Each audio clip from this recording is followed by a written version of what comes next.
Hello नमस्ते भाई, कैसे हैं आप सभी लोग। आशा और उम्मीद है सभी लोग अच्छे होंगे। रेलवे टेक्नीशियन ग्रेड 1 और ग्रेड 3 में जिन बच्चों का इस बार रिजल्ट हुआ है उनको बहुत बहुत बधाई, बहुत बहुत कांग्रेचुलेशन। अब समय है आपके डीवी का। आरआरबी बेंगलोर ने आज ऑफिशियल नोटिस जारी करते हुए बता दिया है कि हम अपना डीवी 7 अप्रैल से शुरू कर रहे हैं। तो बच्चों के मन में बहुत सारे सवाल हैं कि डीवी में कौन कौन से डॉक्यूमेंट चाहिए होंगे, डीवी कहां पर होगा, तमाम प्रकार की बातें। ये वीडियो आपके लिए बहुत जरूरी है अगर आप इन सवालों की तलाश में हैं। एक गलती अगर आपने कर दी डीवी के समय और आप बाहर हो गए तो बहुत पछतावा हो जाएगा, इसलिए पूरी वीडियो को आप टिल द एंड जरूर देखें। ठीक है, मैं शुरू करता हूं। सबसे पहले रेलवे जोन जो है, रेलवे बोर्ड जो है बेंगलोर ने अपना डीवी शेड्यूल जारी कर दिया है। ऐसे ही हर बोर्ड अपना अपना डीवी शेड्यूल जारी करेगा। सबसे पहली बात यह है कि डीवी कहां होगा, तो जिस बोर्ड से आपने फॉर्म भरा होगा उसी बोर्ड में आपका डीवी होगा। यह पहला सवाल है आपका और स्पष्ट इसका हमने जवाब दे दिया है कि जिस बोर्ड से आपने फॉर्म भरा होगा, बिलासपुर से भरा है, मुंबई से भरा है, भुवनेश्वर से भरा है, बेंगलोर से भरा है, जिस बोर्ड से आपने फॉर्म भरा होगा आपका डीवी वहीं पर होगा। जैसे 7 अप्रैल से बेंगलोर का डीवी शुरू हो रहा है, वैसे ही अब सभी बोर्ड जो है ना अपना अपना शेड्यूल जारी करेंगे, जो कि मैं आपको अपने टेलीग्राम चैनल पर अपडेट कराता रहूंगा।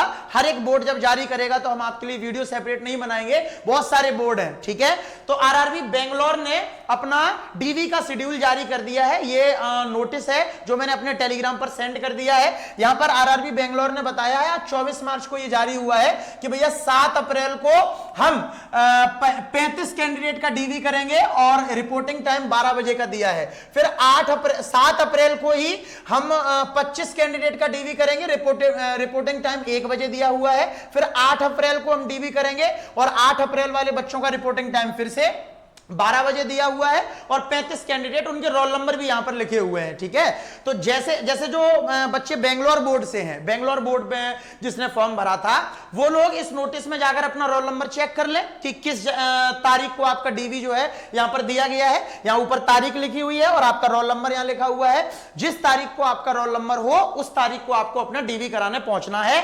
उसके अकॉर्डिंग आपको अपने घर से निकलना होगा कि उस पर्टिकुलर तारीख को आप डीवी कराने पहुंच जाएं। सबसे पहली बात। दूसरी बात, हर एक बोर्ड का डीवी अपना अलग अलग होगा। हर एक बोर्ड अपना ऐसा ही नोटिस जारी करेगा जो मैं अपने टेलीग्राम चैनल पर आपको देता रहूंगा। तो रेलवे जीवन टेलीग्राम चैनल ज्वाइन कर लेना, डिस्क्रिप्शन में लिंक है। ठीक है, हर एक बोर्ड का अलग अलग डीवी होगा और जिस बोर्ड से आपने फॉर्म भरा है वहीं डीवी होगा। दो बातें क्लियर हो गई।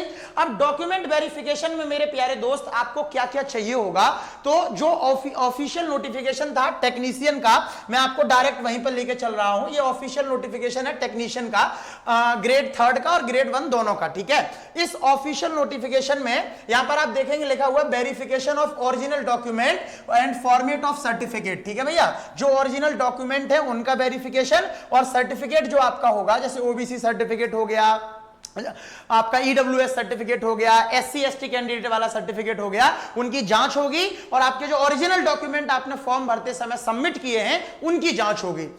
अब यही मुद्दा सबसे बड़ा है कि कौन कौन से डॉक्यूमेंट हम लेकर जाएं। तो मेरे प्यारे भाई, मैं आपसे एक बात बोलूंगा कि कोई डॉक्यूमेंट आप अपना छोड़कर मत जाना घर पर, बात खत्म। जैसे कि जो भी डॉक्यूमेंट आपने रेलवे टेक्नीशियन के फॉर्म भरते समय लगाए, चाहे आपने डिप्लोमा लगाया है या आपने 10th लगाया है, 10th की मार्कशीट लगाई है, आधार कार्ड लगाया है, ओबीसी एनसीएल लगाया है, या बहुत सारे बच्चों का उस समय सेंट्रल का सर्टिफिकेट नहीं बना था ओबीसी का, उन्होंने राज्य वाला लगा दिया है, बाद में ओबीसी सेंट्रल वाला बनवा लिया है, तो दोनों लेकर जाइए। मतलब ऐसा कोई डॉक्यूमेंट आपको छोड़ना नहीं है जो आपको अपने साथ कैरी नहीं करना है। ठीक है, वो जो डॉक्यूमेंट वहां मांगे वो आपको देते रहना है और सारे डॉक्यूमेंट ओरिजिनल लेकर जाना और उनकी 2-2 फोटोकॉपी, उनकी 3-3 फोटोकॉपी सारे डॉक्यूमेंट की करा लेना। ठीक है, पहला पॉइंट यहां लिखा हुआ है, candidate shortlisted for DV will have to submit all their original document along with 2 sets of attested photocopies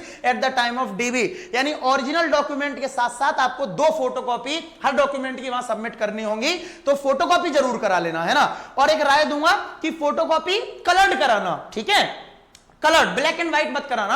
आप कहेंगे सर ऐसा क्यों कह रहे हैं? देखिए आप बहुत ध्यान से, यहां कहीं लिखा होगा ये वाला पॉइंट कलर्ड वाला, मैं आगे पढ़ता हूं। Further these candidates should upload the scanned copies in the true colour of photo and signature. कहने का मतलब है कि जब आप अपना ओरिजिनल डॉक्यूमेंट और विद फोटोकॉपी उनको देंगे, उसके बाद आपको वही डॉक्यूमेंट स्कैन करके जो है in the true colour of photo and signature दोबारा अपलोड करने होंगे।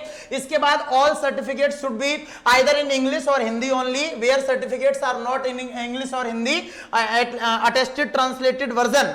मतलब कह रहा है कि सारे सर्टिफिकेट हिंदी और इंग्लिश में होने चाहिए। अगर आप वेस्ट बंगाल से हैं, उड़ीसा से हैं और आपका सर्टिफिकेट आपकी लैंग्वेज में है, ठीक है, तो फिर आप जो है उसका ट्रांसलेटेड वर्जन भी उसके साथ में अटैच करना। जो भी उसका हिंदी या इंग्लिश का ट्रांसलेशन आप कर सकते हो उसके अकॉर्डिंग करवा के उसको अटैच करके उनको देना है ना भैया। इसके अलावा no additional time will be given to the candidate not producing their original certificate on their DV date and the candidate of such candidates is liable to be fortified. मतलब कहने का यह है कि कह रहा है कि कोई एडिशनल समय हम आपको नहीं देंगे कि आप कोई डॉक्यूमेंट भूल गए और आप वहां रिक्वेस्ट कर रहे हैं सर घर भूल गए अब हम कल आएंगे, नहीं, ऐसा नहीं है, आपका सिलेक्शन कैंसिल, ठीक है।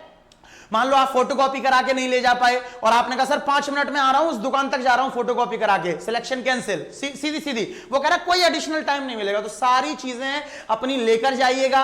कोई डाउट है तो इस वीडियो में कमेंट कर देना मुझे। मैंने वैसे तो सारी चीजें कर दी है। सारे डॉक्यूमेंट जो आपने अपने फॉर्म में लगाए हैं, ठीक है, उनको आपको ओरिजिनल भी लेकर जाना है और उनकी 2-2 फोटोकॉपी भी लेकर जानी है। इसके अलावा आधार कार्ड वगैरह का विशेष ध्यान रखें। आईडी 2-3 लेकर जाएं अपनी, ठीक है। सारी आईडियों पर, सारे डॉक्यूमेंट पर माता पिता का नाम और आपका नाम सेम होना चाहिए, कोई अंतर नहीं होना चाहिए। इसके अलावा जो भी दिक्कत मतलब आपको हो वो आप कमेंट बॉक्स में हमें लिखकर बता देना। मैं कोशिश करूंगा रिप्लाई करने की, लेकिन डीवी अच्छे से देकर आना, क्योंकि डीवी का मतलब डॉक्यूमेंट वेरिफिकेशन नहीं है, डायरेक्ट विवाह। डीवी मतलब डायरेक्ट विवाह, सीधा मामला विवाह का बनेगा। तो बहुत सारे बच्चों का हमसे पढ़कर इस बार टेक्नीशियन में रिजल्ट हुआ है, उन सबको बहुत बहुत बधाई। और एक बहुत सारे बच्चों का यह भी डाउट है कि सर हमने फॉर्म भरते समय राज्य का सर्टिफिकेट लगा दिया था, अब हमारे पास केंद्र का भी है, तो दोनों लेकर जाइएगा आप, ठीक है, कोई प्रॉब्लम नहीं आएगी। दोनों वहां पर दिखा देना, कह देना सर उस समय तक बन नहीं पाया था, बाद में हमने बनवा लिया, ठीक है भैया। सारे के सारे डॉक्यूमेंट आपको लेकर जाने हैं, कोई डॉक्यूमेंट छोड़ना नहीं है। कुल मिलाकर जो भी आपने फॉर्म में लगाया है सब कुछ क्लियर है। अपना एडमिट कार्ड वगैरह भी लेकर जाना, ठीक है, सारा का सारा। कोई और डाउट हो तो लिख देना, मैं उसका रिप्लाई कर दूंगा।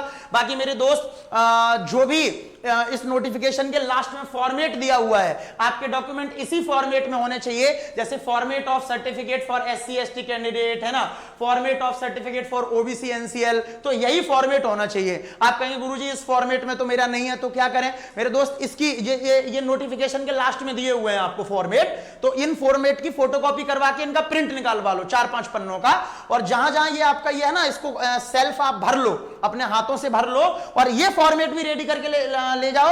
और जो फॉर्मेट आपके पास बना हुआ है, सरकार ने दिया है, वो फॉर्मेट भी लेकर जाओ। कोई विशेष समस्या आपको जो है नहीं आएगी, बट लेकर आपको ये भी ले जाना है, प्रिंट आपको ये भी करवा लेने हैं, ठीक है भैया।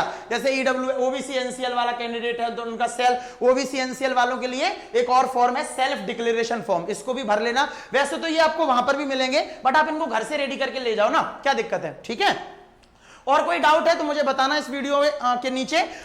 RRB बेंगलोर ने अपना डीवी 7 अप्रैल से शुरू करने की घोषणा कर दी है। मैंने उसका नोटिफिकेशन डाल दिया है कि किस किस बच्चे का किस दिन पर डीवी है, वो अपना रोल नंबर के अनुसार चेक कर सकता है जाकर। इसके अलावा बाकी सारे बोर्ड अपना अपना डीवी शेड्यूल जारी करेंगे, मैं अपने टेलीग्राम चैनल पर आपको बताता रहूंगा, ठीक है भैया। अगर हजारों विद्यार्थियों की तरह आपको भी सिलेक्शन लेना है इस बार रेलवे में, किसी भी एग्जाम में, ग्रुप डी में नई वैकेंसी है ALP की, उसमें NTPC में, तो आप हमारे साथ फुंत्रुजी एप्लीकेशन हमारे 0 लेवल के फाउंडेशन बैच में जुड़कर स्टार्ट कर दें अपनी तैयारी। बेस्ट कंटेंट इंडिया के अंदर कोई कूपन आपको नहीं लगाना है, सारे बैचेस की फीस बहुत कम है। आपका स्वागत है। लव यू ऑल, नमस्कार।